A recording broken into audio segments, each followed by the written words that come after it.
A light magnitude 3.4 earthquake hit 9.8 kilometers, 6.1 miles, away from Kadirli, Osmaniye, Turkey, in the early morning of Saturday, July 5, 2025 at 5:42 a.m. local time.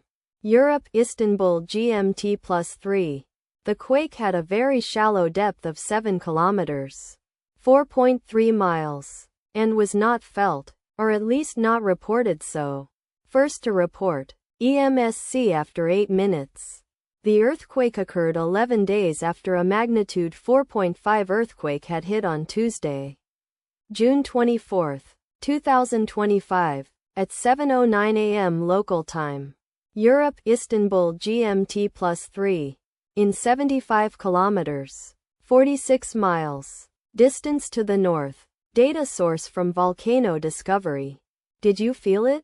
Let us pray. May the earthquake that occurred not affect our brothers and sisters there. May the earthquake not happen again.